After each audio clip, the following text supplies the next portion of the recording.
Next one up, 1978 Suzuki GS1000. 26,000 miles, looks like original paint.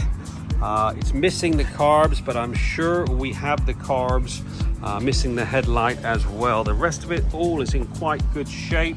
It's got a O.V.N.O exhaust on it.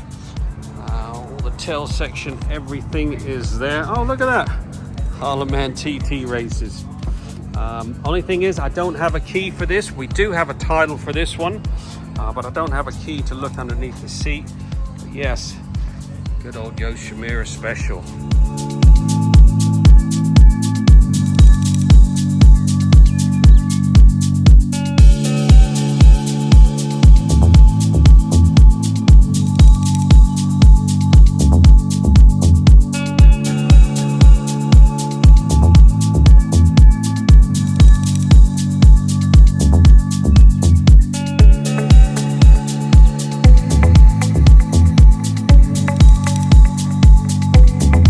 Okay, next one is a 1981 GS1100, GSX1100 in England.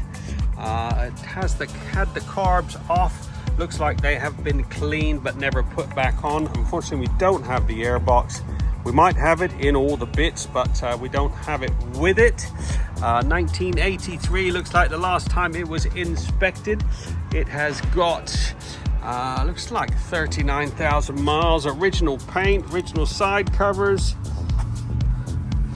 This looks like it's got some aftermarket shocks on it. Tank's in good shape apart from this little dink here. All forks are good. Original lacquer on them.